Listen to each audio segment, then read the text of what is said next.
Vyasa Media Network. How can I maintain healthy vaginal health during my periods? Okay. अब पिरियडमा चाहिँ अब bleeding हुन्छ, obviously we know that हैन. अब त्यो बेलामा चाहिँ हामीले चाहिँ मेन चीज हेर्नु पर्यो what the person is using हैन. आफूले चाहिँ प्याड युज गरिराख्नु भएको छ कि ट्याम्पोन्स युज गरिराख्नु भएको छ कि या चाहिँ हाम्रो चाहिँ कप युज गरिराख्नु भएको छ. यदि यिनीहरू केही पनि युज गरिराख्नु भएको छ भने चाहिँ प्याड युज गर्दाखेरि चाहिँ मेक श्योर कि त्यो प्याड चाहिँ अनसेन्टेड होस्, त्यसमा सेन्टहरू केही पनि नआएको होस्.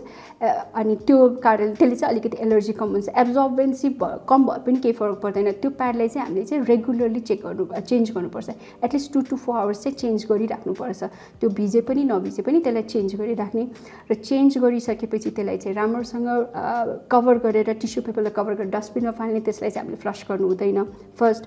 र युज गर्नु लगाउनुभन्दा अगाडि लगाएपछि चाहिँ हात राम्रोसँग धुने, यो भयो. त्यस्तै गरी यदि हामीले ट्याम्पोन्स या हामीले कप युज गरिरहेछ भने कपलाई पनि निकालिसकेपछि राम्रोसँग धुने अनि त्यसलाई चाहिँ उमालेको पानीमा चाहिँ एटलिस्ट 5 to 10 मिनट्स जति चाहिँ राख्नुपर्छ. त्यसले चाहिँ स्टेरिलाइज अलिकति जर्म्सहरूलाई पनि मारिदिन्छ.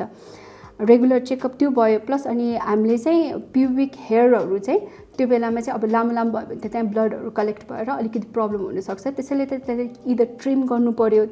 जसोलाई चाहिँ अब व्याक्स गर्नुहुन्छ, व्याक्स गर्दा पनि नो प्रब्लम. तर सकेसम्म चाहिँ सेभहरू चाहिँ त्यो बेलामा नगरौँ. त्यो भयो भने चाहिँ त्यो त्यही बेलामा चाहिँ फलिकल्समा चाहिँ इन्फेक्सन हुनसक्छ, फलिकुलाइटिस हुनसक्छ. ट्रिम गर्ने अनि एभ्री टाइम चाहिँ डेली सावर गर्नु इम्पोर्टेन्ट भइहाल्यो. त्यो बेलामा चाहिँ हामीले चाहिँ कटन अन्डरवेयरहरू युज गर्ने सो द्याट ब्रिदेबल होस्. अनि अरू चाहिँ तपाईँको चाहिँ पर्फ्युम्ड सोपहरू युज नगर्ने है. अनि कतिजनाको चाहिँ बानी हुन्छ ड्युरिङ मेन्सेस चाहिँ अलिकति फोहोर लाग्यो भने भित्र भजाइनासम्म चाहिँ हाम्रो चाहिँ टोइलेट को चाहिँ स्प्रेले चाहिँ बिडेटले चाहिँ अलिकति धेरै सफा गर्नुहुन्छ. त्यो चाहिँ हामीले गर्नु हुँदैन. त्यो टाइम चाहिँ एकदमै धेरै फ्रजाइल भइरहेको हुन्छ. त्यो इन्फेक्सन पनि हुनसक्छ, ट्रमा पनि हुनसक्छ र त्यसरी गर्दाखेरि अरू राम्रो ब्याक्टेरियाहरू पनि जान सक्छ. त्यति मात्र गऱ्यो भने चाहिँ हाम्रो ठिकै हुन्छ होला.